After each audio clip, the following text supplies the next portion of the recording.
ദൈവത്തിന്റെ അതിപരിശുദ്ധ നാമം വാഴ്ത്തപ്പെടുമാറാകട്ടെ. കൃപയാൽ മിനിസ്റ്ററിയുടെ മറ്റൊരു പുത്തൻ എപ്പിസോഡിലേക്ക് ഏവർക്കും സ്വാഗതം. ഹല്ലേലൂയ. ഇന്നത്തെ ചിന്താവിഷയമായി നമുക്കൊരു വചനം വായിക്കാം. 1 പത്രോസ് 4:9. പിറുപിറുപ്പ് കൂടാതെ തമ്മിൽ അതിഥി സൽക്കാരം ആചരിപ്പിക്കും. അതെ ദൈവമക്കളെ, ഇന്ന് നമ്മളിവിടെ വായിച്ച വചനം എന്താണ്? അതിഥി സൽക്കാരത്തെ കുറിച്ചാണ്. സ്തോത്രം. ദൈവ പൈതലിന് ജീവിതത്തിൽ വേണ്ട ഒരു ഘടകമാണ്, അല്ലെങ്കിൽ ജീവിതത്തിൽ വേണ്ട ഒരു സവിശേഷതയാണ് തന്റെ സ്വഭാവത്തിൽ എന്താണ്? അതിഥി സൽക്കാരം. നമുക്കറിയാം, മറ്റൊരു ദൈവവചനം ഇപ്രകാരമുണ്ട്: അതിഥി സൽക്കാരത്തെ എന്ത് ചെയ്യും? നമ്മൾ അതിനു വേണ്ട മാന്യത കൊടുക്കുക. അങ്ങനെ ദൈവദൂതന്മാരെ അവർ സൽക്കരിച്ചിട്ടുണ്ടല്ലോ എന്നൊരു വചനം നമുക്കറിയാം, അല്ലെ? അപ്പൊ അതിഥി സൽക്കാരം എന്ന് പറയുന്നത് നമ്മുടെ ജീവിതത്തിൽ അത് നമ്മൾക്ക് എന്തുകൊണ്ടിരും? നമുക്ക് നന്മകളെ കൊണ്ടുവരും, നമുക്ക് അനുഗ്രഹങ്ങളെ കൊണ്ടുവരുന്ന ഒന്നാണ്. ഹല്ലേലൂയ. നമ്മുടെ വീട്ടിനുള്ളിൽ അലാമേ സ്തോത്രം, നമ്മുടെ വീട്ടിൽ ഒരു വിശിഷ്ട അതിഥി വന്നു കഴിഞ്ഞാൽ, അല്ലെങ്കിൽ ഒരു ആമേ സ്തോത്രം ഏതെങ്കിലും ഒരു അതിഥികൾ വന്നു കഴിഞ്ഞാൽ നമ്മൾ സാധാ രീതിയിൽ പെരുമാറുന്ന പോലെ പെരുമാറുമോ? ഒരിക്കലുമില്ല. ഹല്ലേലൂയ. അതിഥി സൽക്കാരം എന്ന് പറഞ്ഞാൽ എന്താണ്? നമ്മുടെ വീട്ടിലേക്ക്, അല്ലെങ്കിൽ നമ്മുടെ ഭവനങ്ങളിലേക്ക് രണ്ട് വിശിഷ്ട അതിഥികൾ വന്ന് നമ്മൾ എന്ത് ഇരിക്കുന്നത് നമ്മൾ ഇരിക്കുമോ? ഇല്ല. പെട്ടെന്ന് ഇപ്പോൾ ഒരു അതിഥികൾ കയറി വന്ന് നമ്മൾ എന്ത് ചെയ്യും? അതിനു വേണ്ടിയുള്ള പെട്ടെന്ന് ഓടി ആ ഒരു വെപ്രാളത്തിൽ ആമേ സ്തോത്ര അവർക്ക് കുടിക്കാനുള്ളതും ആമേ സ്തോത്ര സകലതും പെട്ടെന്ന് പോയി ഒരുക്കുന്ന ആ ഒരു സ്വഭാവമാണ് അതിഥി സൽക്കാരം എന്ന് പറയുന്നത്, അല്ലേ? അമ്മ സ്തോത്ര. ഹല്ലേലൂയ. ഇപ്പൊ നമ്മുടെ വീട്ടിൽ നമ്മൾ അറിയുന്ന ആരെങ്കിലും വന്നാൽ നമ്മൾ എങ്ങനെയെങ്കിലും ഒക്കെ അത്ര ഒന്നും ഒരുക്കോ ഒന്നുമില്ല, അങ്ങനെ അങ്ങ് ചെയ്തങ്ങ് പോകും. പക്ഷെ അങ്ങനെയല്ല, നമ്മുടെ ഭവനത്തിലേക്ക് ഒരു അതിഥികൾ കയറി വന്നാൽ നമ്മൾ അതിനു വേണ്ടിയുള്ള മാന്യതകൾ ചെയ്യണം. അമ്മ സ്തോത്രം. ഹല്ലേലൂയ. അപ്പൊ ഈ അതിഥി സൽക്കാരം നമ്മൾ അതിഥികൾക്ക് കൊടുക്കുമ്പോൾ അവർ വർഷങ്ങൾ കഴിഞ്ഞാൽ, മാസങ്ങൾ കഴിഞ്ഞാൽ അവരെന്ത് ചെയ്യും? ആ ഒരു ഇത് ഓർക്കുകയും അവരുടെ നമ്മളോടുള്ള ആ ഒരു നന്ദിയും സ്നേഹവും അമസ്തോത്രം അവരുടെ ഹൃദയത്തിൽ ഉണ്ടായിരിക്കുകയും ചെയ്യും. ഹല്ലേലൂയ. അമസ്തോത്രം. ഇന്ന് നമുക്കറിയാം, നമ്മൾ ബൈബിള് പഠിക്കുമ്പോൾ അബ്രഹാമിനെയും സാറായിനെയും നമുക്കറിയാം, അല്ലേ? അവരെങ്ങനെയാണ് അതിഥികളെ സൽക്കരിച്ചതെന്നും അവരെത്രത്തോളം പ്രാധാന്യം തൻ്റെ ജീവിതത്തിൽ ആ ഒരു അതിഥി സൽക്കാരത്തിന് കൊടുത്തു എന്നും നമുക്കറിയാം. ഹല്ലേലൂയ. നമുക്ക് അവരെ തന്നെ നമ്മുടെ ജീവിതത്തിൽ എന്ത് ചെയ്യുക? ഒരു മാതൃകയാക്കേണ്ട അത്യാവശ്യമാണ്. ആ സ്തോത്രം. നമുക്കറിയാം, ഉൽപ്പത്തി 18-ാം അധ്യായത്തിന്റെ 1 മുതൽ നമുക്ക് വായിക്കുമ്പോൾ അങ്ങനെ ഒരു ദിവസം യഹോവ അവന് മമ്രയുടെ തോപ്പിൽ വെച്ച് എന്ത് ചെയ്തു? പ്രത്യക്ഷനായി. സ്തോത്രം. അപ്പോൾ വെയിൽ ഉറച്ചപ്പോൾ അവൻ കൂടാരവാതിൽക്കൽ ഇങ്ങനെ ഇരിക്കുകയായിരുന്നു. ആര്? നമ്മുടെ അബ്രഹാം ഇങ്ങനെ കൂടാരവാതിൽക്കൽ ഇരിക്കുന്ന സമയത്താണ് 3 പുരുഷന്മാർ എന്ത് ചെയ്ത് സ്തോത്രം അവിടെ കടന്നു വരുവാനിടയായി തീർന്നു. ഹല്ലേലൂയ. അവരെ കണ്ടപ്പോൾ എന്ത് ചെയ്യുന്നു? അവരവൻ്റെ മുമ്പാകെ നിൽക്കുന്നത് കണ്ടപ്പോൾ തന്നെ സ്തോത്രം അബ്രഹാം കൂടാരവാതിൽക്കൽ നിന്ന് അവരെ എതിരേൽപ്പാൻ ഓടിച്ചെന്ന നിലം വരെ എന്ത് ചെയ്തു? കുനിയുവാനിടയായത്. ഹല്ലേലൂയ. അവിടെ നമുക്ക് അബ്രഹാമിന്റെ ഒരു താഴ്മ, അല്ലെങ്കിൽ അബ്രഹാം എത്രത്തോളം അവരുടെ മുമ്പാകെ എന്ത് ചെയ്തു? താഴ്ത്തി കൊടുത്തു. ഹല്ലേലൂയ. ഇപ്പൊ ദൈവസന്നിധി എന്ത് ചെയ്യാൻ പറ്റും? ആ അബ്രഹാം നിലം വരെ കുനിഞ്ഞ് അവനെ എന്ത് ചെയ്തു? വെൽക്കം ചെയ്തു. ഹല്ലേലൂയ. സ്തോത്രം. എത്രയോ സ്തോത്രം ശ്രേഷ്ഠമായിട്ടാണ് അബ്രഹാം അവരെ എന്ത് ചെയ്തത്? എതിരേറ്റത്. സ്തോത്ര. ഇപ്പൊ 3 പുരുഷന്മാര് സ്തോത്ര, അത് ദൈവദൂതന്മാർ തന്നെയാന്നൊക്കെയും നമുക്കറിയാം, അല്ലെ? അവർ അബ്രഹാമിന്റെ അടുക്കൽ വന്നപ്പോൾ എന്ത് ചെയ്തു? അബ്രഹാം നിലം ഓടിച്ചെന്ന്. അതായത് അവിടെ എന്താണ്? ഒരു വെപ്രാളം എന്നല്ല, ഒരു ഒരുക്കം നമുക്ക് അവിടെ കാണാൻ അബ്രഹാം, അല്ലേ? അബ്രഹാമിന് അത് മനസ്സിലായി. അബ്രഹാം ഓടിച്ചെന്ന് എന്ത് ചെയ്യുന്നു? അവിടെ നമുക്ക് ഓടിച്ചെന്ന് നിലം വരെ കുനിഞ്ഞ് അവരെന്ത് ചെയ്തു? അവരെ വെൽക്കം ചെയ്തു. സ്തോത്ര. എന്നിട്ട് അവരോട് പറയണം, എന്നോട് കൃപയുണ്ടെങ്കിൽ അടിയനൊക്കെ. അപ്പൊ അനുഗ്രഹം അവിടെ എന്ത് ചെയ്യണം? അബ്രഹാം പിടിച്ചു വാങ്ങുന്നതായിട്ട് നമുക്ക് അവിടെ കാണാം. എന്നെ അനുഗ്രഹിച്ചിട്ടേ പോകാം. നമുക്കറിയാം, യാക്കോബിനെ കുറിച്ച് പഠിക്കുമ്പോഴും അപ്രകാരമുണ്ട്. സ്തോത്രം. അപ്പോൾ ഒരു അതിഥി സൽക്കാരം കൊണ്ട് അബ്രഹാമിന്റെയും സാറായുടെയും ജീവിതത്തിൽ ദൈവത്തിന്റെ വലിയൊരു അനുഗ്രഹങ്ങളോ സ്തോത്രം അവരുടെ ജീവിതത്തിൽ കടന്നു വരുവാനിടയായി തീർന്നു. ഹല്ലേലൂയ. അപ്പൊ അബ്രഹാം ഓടിച്ചെന്ന് അവരെ ആദ്യം ചെന്ന് അവരെ വെൽക്കം ചെയ്തു. അവർക്ക് ബഹുമാനം കൊടുത്തു. അവരെ വീട്ടിലേക്ക് എന്ത് ചെയ്തു? ക്ഷണിക്കുവാനിടയായി തീർന്നു. വീട്ടിലേക്ക് വാ, എന്നെ അനുഗ്രഹിക്കാതെ, അല്ലെങ്കിൽ എന്നെ കൃപയുണ്ടെങ്കിൽ എന്നെ നിങ്ങൾ കടന്നു പോകരുത് എന്ന് പറഞ്ഞിട്ട് അബ്രഹാം അവർക്ക് വേണ്ട അതിഥി സൽക്കാരത്തെക്കുറിച്ച് നമുക്ക് അവിടെ 5ഉം 6ഉം വായിക്കുമ്പോൾ നമുക്ക് കാണാം, അല്ലേ? അവരുടെ കാലുകളെ കഴുകുവാനിടയായി തീർന്നു. വൃക്ഷത്തിൻ കീഴിൽ ഇരിപ്പീൻ. അവരൊരു സ്ഥലത്ത് കൊണ്ട് അവരെ ഇരുത്തുവാനിടയായി തീർന്നു. സ്തോത്രം. അവർക്ക് മുറി അപ്പം കൊണ്ടുവരാമെന്നൊക്കെ പറഞ്ഞ് വിശപ്പ് അടക്കിയിട്ട് നിങ്ങൾക്ക് പോകാം.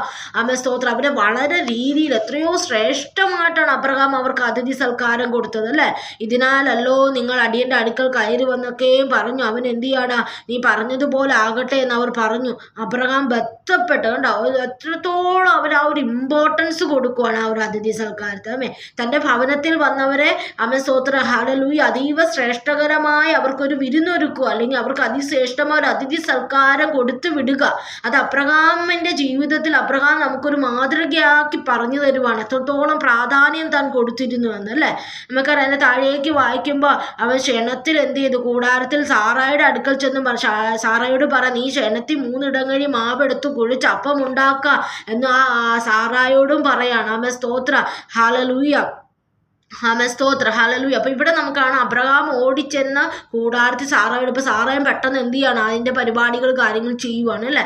പലപ്പോഴും നമുക്കറിയാം കർത്തദാസന്മാരൊക്കെയും നമ്മുടെ ഭവനത്തിൽ വരുമ്പോൾ ആമേൻ സ്തോത്രം ചിലപ്പം തൻ്റെ ഭാര്യയോട് പറയും, പെട്ടെന്ന് പോടി നീ എന്തെങ്കിലും പെട്ടെന്ന് ഉണ്ടാക്കുക. ചിലപ്പോൾ എന്ത് ചെയ്യുക, ഒരു പിറുപിറുപ്പ് വരാറുണ്ട്.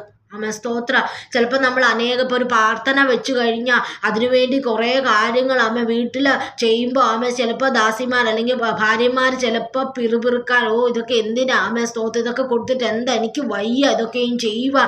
പക്ഷെ ഇവിടെ നമുക്ക് സാറായെ കാണാൻ കഴിയുന്ന എന്താണ്, പിറുപിറുത്തോ ഇല്ല. സാറ അബ്രഹാം പറഞ്ഞതുപോലെ തന്നെ താൻ എന്ത് ചെയ്തു ഒരു പിറുപിറുപ്പും കൂടാതെ വേണം അവർക്ക് വേണ്ടി എന്ത് ചെയ്തു, സാറയെ അവിടെ എന്ത് ചെയ്യുന്നു, ഒരുക്കുന്നതായിട്ട് നമുക്ക് കാണാൻ കഴിയും അല്ലേ. ഇപ്പൊ പൊതുവെ നമ്മൾ കണ്ടുവരുന്ന 2 പേരും പാസ്റ്റർമാർ നമ്മുടെ ഭവനത്തിൽ വന്നു കഴിഞ്ഞാൽ നമുക്ക് എന്താ, ഭവനത്തിൽ വീട്ടിലുള്ള സ്ത്രീകൾക്ക് എന്താണ് ചിലപ്പോൾ ഒരു പിറുപിറുപ്പിന്റെ അവസ്ഥ വരുവാണ്. സ്തോത്രം ഒന്നാമത് വീടിന്റെ പണി ചെയ്ത് മടുത്ത് ഇനി ഇവർക്കും കൂടെ എന്നൊക്കെ ഉള്ള ചിന്തകൾ ചിലപ്പോൾ സാത്താൻ നമ്മുടെ, അതൊന്നും നമ്മൾ എന്ത് ചെയ്യരുത്, അങ്ങനെ ചിന്തിക്കരുത് ദൈവമക്കളെ.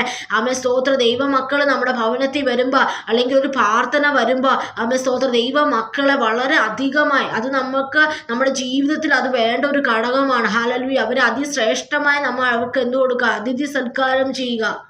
സ്തോത്ര. അപ്പൊ നമുക്ക് വീണ്ടും അവിടെ കാണാൻ കഴിയുന്നതാണ് അബ്രഹാം പശുക്കൂട്ടത്തിൽ ഓടിച്ചെന്ന്. അപ്പൊ ഇവിടെ നമുക്ക് ആ ഒരു അബ്രഹാമിന്റെ വ്യഗ്രത അല്ലെങ്കിൽ തൻ്റെ ആ ഒരു ഒരുക്കം എത്രത്തോളം ഉണ്ടെന്ന് അറിയില്ല. ആദ്യം ഓടിച്ചെന്ന് അവരെ കാൽക്ക് വീണ്ടും അവരെ ക്ഷണിച്ച് വീണ്ടും ഓടിച്ചെല്ലും. എങ്ങനെയെങ്കിലും ഇവരിൽ നിന്ന് എന്ത് ചെയ്യുക, ഇവർക്ക് വളരെ ശ്രേഷ്ഠമായ സൽക്കാരം കൊടുക്കുക. വെറും ഇതോടെ അവരെ വീട്ടിൽ നിന്ന് അയക്കരുതെന്നൊരു ഒരു സ്ട്രിക്റ്റ് ഉള്ളൊരു മനുഷ്യനായിരുന്നു അബ്രഹാം. സ്തോത്രം. തൻ്റെ ഭാര്യയോടും അപ്രകാരം അവർ 2 പേരും അങ്ങനെ ദൈവമക്കളെ എന്ത് അല്ലെങ്കിൽ ദൈവദാസന്മാരെ അവർ മാനിക്കുവാനിടയായിത്തീരുന്നു. അപ്പൊ അവരെ മാനിച്ചുകൊണ്ട് ദൈവം അവരെ എന്ത് ചെയ്തു, മാനിക്കുവാനിടയായിത്തീരുന്നു. ഹല്ലേലൂയ. സ്തോത്രം. പെട്ടെന്ന് എന്ത് ചെയ്തു, അവനെ ക്ഷണത്തിൽ പാകം ചെയ്തു മറ്റൊന്നിലേക്കും ശ്രദ്ധ പോകാതവണ്ണം അബ്രഹാം എന്ത് ചെയ്തു, പശുക്കൂട്ടത്തിൽ ഓടിച്ചെന്ന് ഇളയതും നല്ലതുമായി ഏറ്റവും നല്ലത് എന്ത് ചെയ്യുന്നു, ദൈവദാസന്മാർക്ക് അവരെന്ത് ചെയ്തു, അവനെ ഒരുക്കുവാനിടയായി തീർന്നു അല്ലേ. അത് എന്ത് ബാല്യക്കാരെ കയ്യിൽ ഏൽപ്പിച്ചു. സ്തോത്രം. പെട്ടെന്ന് അവൻ്റെ അപ്പം ആ ഭവനത്തെക്കുറിച്ച് നമ്മൾ ചിന്തിച്ചു കഴിഞ്ഞാൽ ദൈവദാസന്മാർക്ക് അല്ലെങ്കിൽ ദൈവിക കാര്യങ്ങൾക്ക് അബ്രഹാം എത്രമാത്രം ഇമ്പോർട്ടൻസ് കൊടുക്കും നമുക്കറിയാം. ഇവൻ ബാല്യക്കാരോട് പറയുന്നു, സ്വന്തം ഭാര്യയോട് എല്ലാവരും എന്ത് ചെയ്യാണ്, ഒത്തൊരുമയോടുകൂടെ വളരെ ഒരുക്കത്തോടുകൂടെ എന്ത് ചെയ്യാണ് അത് ചെയ്യുന്നതായിട്ട് നമുക്ക് അവിടെ കാണാൻ കഴിയുന്നു അല്ലേ. അവരുടെ വൃക്ഷത്തിന് കീഴിൽ അവരുടെ അടുക്കൽ വൃക്ഷത്തിന് കീഴിൽ അവർക്ക് ആഹാരങ്ങൾ എല്ലാം കൊടുത്തിട്ട് അവിടെ തന്നെ അബ്രഹാം നിന്ന് അവരെ ശുശ്രൂഷിച്ചു നിന്നു എന്ന് നമുക്ക് കാണാം. സ്തോത്രം. അവരെ അടുക്കൽ സ്തോത്രം നിന്ന് അവർക്ക് വേണ്ടത് എന്താ എല്ലാം എടുത്തു, ആഹാരങ്ങളെല്ലാം കൊടുത്ത് അങ്ങനെ ശുശ്രൂഷിച്ച് നിന്നു ഒരു അബ്രഹാമിനെ നമുക്ക് അവിടെ കാണാം. അവർ ഭക്ഷണം കഴിച്ചു, അവർ വളരെ തൃപ്തിയോടുകൂടി അവർക്ക് എന്ത് ചെയ്തു, സന്തോഷമാകുവാനിടയായി തീർന്നു. ഹല്ലേലൂയ. എന്നിട്ടാണ് സ്തോത്രം താഴേക്ക് നമ്മൾ വായിക്കുമ്പോൾ അവരെന്ത് ചെയ്യുക, സാറായെ അന്വേഷിക്കുന്നു. ഇന്ന കാര്യങ്ങൾ പറയാൻ അടുത്ത വർഷം ഇന്ന ദിവസം ഞാൻ നിങ്ങൾക്ക് എന്ത് ചെയ്യും, ഒരു മകളെ കിട്ടും എന്നൊക്കെ അവിടെ വാഗ്ദത്തങ്ങളുടെ കലവറ അവർക്ക് എന്ത് ചെയ്യാണ്, തുറന്നു കൊടുക്കുന്നതായിട്ട് നമുക്ക് കാണാം. സ്തോത്രം. അബ്രഹാമും സാറായും അവരുടെ ജീവിതത്തിൽ സ്തോത്രം അവർ ഇതിനു മുമ്പും സൽക്കരിച്ചിട്ടുണ്ടാകാം, ഇതിനു മുമ്പും കർത്തുവേലകൾക്ക് കൊടുത്തിട്ടുണ്ടാകാം. പക്ഷെ അവരുടെ അവസ്ഥ അല്ല എത്രയും വൃദ്ധനായിട്ടും സ്തോത്രം അവർക്ക് ഇത്രയും അവരുടെ ആ ഒരു തലമുറ ഇല്ലാതെ വണ്ണം അവർ ആ ഒരു ഭാരങ്ങളോ ആ ഒരു പ്രയാസങ്ങളോ ഒന്നും അവരെ അറിയിക്കാതെ വണ്ണം അവരുടെ ജീവിതത്തിൽ അവർ അനുഭവിച്ച കഷ്ടതകളെ വരുന്ന അതിഥികൾക്ക് സ്തോത്രം അല്ലെങ്കിൽ ദൈവദാസന്മാർക്ക് അത് മുഖാന്തരം അത് വെച്ച് പിറുപിറുത്ത് ചെയ്യാനോ ഒരു പക്ഷെ സാറായിക്ക് പറഞ്ഞുകൂടെ, ഞാൻ എത്ര വട്ടം ഇതൊക്കെ ചെയ്ത് സ്തോത്രം എന്നിട്ട് എനിക്കൊന്നും ഒരു പ്രതിഫലം ഒന്നും സാറ എന്നും അങ്ങനെയൊന്നും പറയുവാനിടയായി തീർന്നില്ല. അതിനുവേണ്ടി ഒരുക്കങ്ങൾ എത്രത്തോളം നന്നായി ചെയ്യും അത്രത്തോളം അവർ ചെയ്യുവാൻ ഇടയായി തീർന്നു. അങ്ങനെ കർത്താവ് എന്ത് ചെയ്തു? അവർക്ക് അവരുടെ വാഗ്ദത്തത്തിന്റെ കലവറകൾ തുറന്നു കൊടുക്കുകയും അവരിലേക്ക് വാഗ്ദത്തങ്ങൾ പകരുവാനിടയായി തീർന്നു. അതേ ദൈവമക്കളെ, ഈ വചനങ്ങളിലൂടെ അല്ലെങ്കിൽ ഈ ഒരു കുടുംബത്തിൽ, അതായത് അബ്രഹാം സാറ എന്ന കുടുംബം സ്തോത്ര എത്രത്തോളം അവർ ഈ വക കാര്യങ്ങൾക്ക്, ദൈവീക കാര്യങ്ങൾക്ക് ഇമ്പോർട്ടൻസ് കൊടുത്തു എന്ന് നമുക്ക് കാണാം അല്ലേ? അതേപോലെ തന്നെ നമ്മുടെ ജീവിതത്തിൽ, നമ്മുടെ കുടുംബത്തിൽ നമ്മൾ ദൈവീകമായി ഇപ്പോൾ ഒരു കർത്തദാസനും കുടുംബവും കടന്നു വന്നാൽ നമ്മൾ എത്രത്തോളം അവരെ എന്ത് ചെയ്യുന്നുണ്ടോ, അവർക്ക് വേണ്ടതുള്ളത് നമ്മൾ കൊടുക്കുന്നുണ്ട്. ഏറ്റവും നല്ലതാണോ നമുക്ക് അവർക്ക് വേണ്ടി നമ്മൾ കൊടുക്കുന്നത്? അതോ നമ്മൾ അടുക്കളയിൽ പിറുപിറുത്തുകൊണ്ട് അവരെ കാണുമ്പോൾ മുഖം മാറിയാണ് നമ്മൾ ഓരോന്ന് ചെയ്യുന്നത്? സ്വയം പരിശോധിക്കുക. ഹല്ലേലൂയ. സ്തോത്ര. നമുക്ക് അനുഗ്രഹങ്ങൾ താഴേക്ക് നമ്മളിത് വായിക്കുമ്പോഴോ സ്തോത്ര അങ്ങനെ കർത്താവ് എന്ത് ചെയ്തു? സാറായെ എന്ത് ചെയ്തു? സന്ദർശിച്ചു എന്ന് കാണാൻ കഴിയും അല്ലേ? അപ്പൊ നമ്മുടെ ജീവിതത്തിൽ ദൈവത്തിന്റെ ഒരു സന്ദർശനം ഒരുക്കിയിട്ടുണ്ട് ദൈവമക്കളെ. ഒരു അനുഗ്രഹത്തിന്റെ സന്ദർശനം ഒരുക്കിയിട്ടുണ്ട്. സ്തോത്ര. പലപ്പോഴും നമ്മൾ എന്ത് ചെയ്യണം? അതിനുവേണ്ടി നമ്മുടെ കുടുംബം എപ്പോഴും ദൈവിക കാര്യങ്ങൾക്ക് എന്ത് വേണം? ഒരുക്കമുള്ളവരായി തീരണം. ദൈവിക കാര്യങ്ങൾക്ക് ഒരു സ്ട്രിക്റ്റ് വേണം ദൈവമക്കൾ. തോന്നിയതുപോലെയും ദൈവിക കുടുംബ ഒരു ഭവനത്തിൽ സ്തോത്രം ഇന്ന സമയത്ത് പ്രാർത്ഥന വെച്ചു, ഇന്ന സമയത്ത് വീട്ടുപ്രാർത്ഥനയുണ്ട്, ഇന്ന സമയത്ത് ബൈബിൾ എല്ലാം നമ്മൾ ഒരു അച്ചടക്കത്തോടുകൂടെ നമ്മൾ ചെയ്യണം. ഇവിടെ അബ്രഹാം തന്നെ ആ ഒരു കാര്യത്തിന് എന്ത് ചെയ്തിരിക്കുകയാണ്? മുൻകൈ എടുത്തേക്കുവാണ്. അതേപോലെ ഒരു ഭവനത്തിലുള്ള ഒരു പിതാവായിരിക്കണം എല്ലാ കാര്യങ്ങളിലും എന്ത് ചെയ്യുന്നത്? ഒരു മുൻതൂക്കം കൊടുത്ത് അവരെ കൊണ്ട് അവർ ചിലപ്പോൾ തളർന്നിരിക്കുന്നവരായിരിക്കും എങ്കിൽ സാറായെ ബലപ്പെടുത്തുക, അല്ലെങ്കിൽ തന്നെ ഭാര്യയെ ബലപ്പെടുത്തി മുമ്പോട്ട് നമ്മൾ കൊണ്ടുപോകണം. നമ്മുടെ മക്കളെ ആയിക്കൊള്ളട്ടെ, ആ പിതാവ് വേണം എന്ത് ചെയ്യണേ? മുമ്പോട്ട് അവരെ കൈ പിടിച്ച് മുമ്പോട്ട് കൊണ്ടുപോകാൻ ഒരു സ്ട്രിക്റ്റോടുകൂടെ നമ്മൾ പോകണം നമ്മുടെ കുടുംബത്തെ. ഹല്ലേലൂയ. നമുക്കറിയാം നോഹ എന്ത് ചെയ്തു? നോഹയുടെ കുടുംബത്തെ നോഹ എന്ത് ചെയ്തു? രക്ഷപ്പെടുത്തുവാനിടയായി തീർന്നു അല്ലെ? ആ പെട്ടകത്തിൽ കയറുവാനിടയായി തീർന്നു. മറ്റാരും അതിന് വില കൊടുക്കാത്ത സമയത്ത് നോഹയുടെ കുടുംബം അവിടെ എന്ത് ചെയ്തു? രക്ഷിക്കപ്പെട്ടു. നമുക്ക് അവിടെ കാണാൻ കഴിയുന്നത് പോലെ നമ്മുടെ കുടുംബത്തിന് നമ്മൾ എന്ത് ചെയ്യുക? ഇമ്പോർട്ടൻസ് കൊടുക്കുക ദൈവിക കാര്യങ്ങൾക്ക്.